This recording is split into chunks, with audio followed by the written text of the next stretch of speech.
আসসালামু আলাইকুম। ওয়ালাইকুম আসসালাম। কৃষক, জি, ভালো আছেন? আলহামদুলিল্লাহ।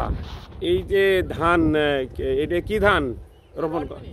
রডমিনি, এক বিঘে ভুঁইতে কতটুকু ধান হয়? এটা মনে করেন যে ভালো করে যদি চাষ করা যায় তা বিঘায় 40 মণ। বিঘে 40 মিটার, আলহামদুলিল্লাহ। তো যখন চাষ করা হয়েছে মানে তাদের ট্র্যাক্টরে কত টাকা করে বিঘে নেয় এরা? ট্রাক্টরে নেয় আপনার 600 টাকা বিঘে এক চাষ, আর পাওয়ার টিলারে নেয় 400 টাকা। 400 টাকা। তো জন খরচ, সার ওষুধ দিয়ে একটা কৃষকের নিজের ভুঁই যদি হয় কত টাকা, যদি 40 মণ ধান হয় কত টাকা লাভ থাকতে পারে আনুমানিক?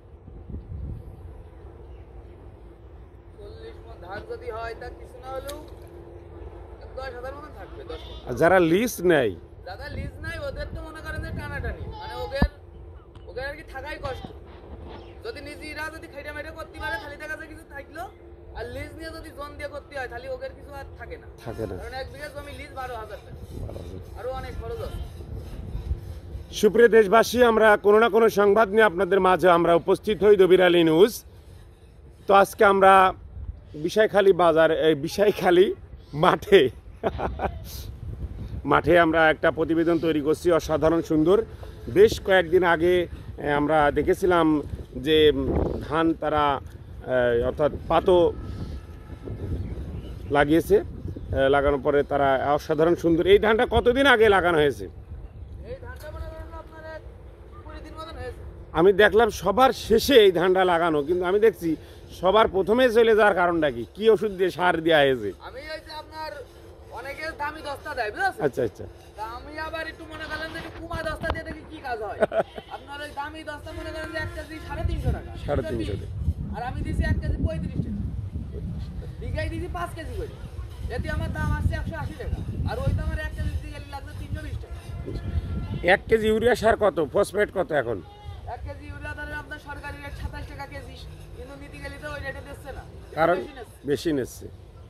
আবার ধরেন সবসময় কৃষক তার নগদ টাকায় আনতে পারে না, বাকি আনলি একটু ঝাড়েও বেশি। আরও বেশি আর কি। তো আপনারা যারা ধান চাষ করবেন অবশ্যই নগদে কেনার চেষ্টা করবেন। এই যে ধান হওয়ার পরে যখন বাজারে নিয়ে যাওয়া হয়, কৃষকরা, আমরা অনেক সময় কৃষকরা ভোগান্তিতে পড়ে, ধান বাকিতে দিয়ে আসতে হয়। আসলে এর কারণটা কি যদি জানতে চাই? এর কারণ আমাদের বিশেষ করে বিষয়খালী বাজারটা বুঝেছে। জি। বিষয়খালী বাজারে মনে করেন যে আপনার বাইরের পার্টি মানে আগে যেভাবে আসতো এখন আর ওইভাবে আসে না।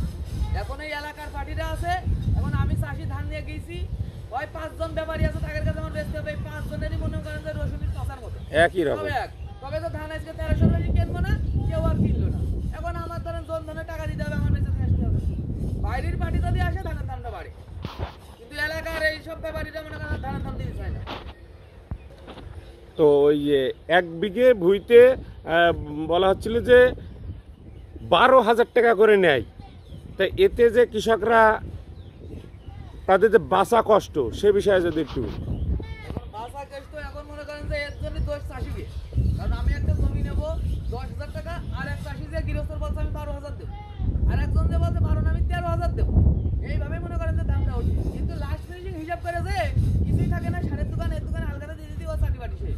ধান বেচতে গেলেও জ্বালা। ধান বেচতে গেলে জ্বালা, মানে ধান বেচতে গেলে 41 কেজি দিতে হবে। ঠিক আছে, আমরা তো সার নিয়ে আসি 50 কেজির বস্তায় থাকে 49 কেজি, আর ধান বেচতে গেলে দিতে হয় 41 কেজি।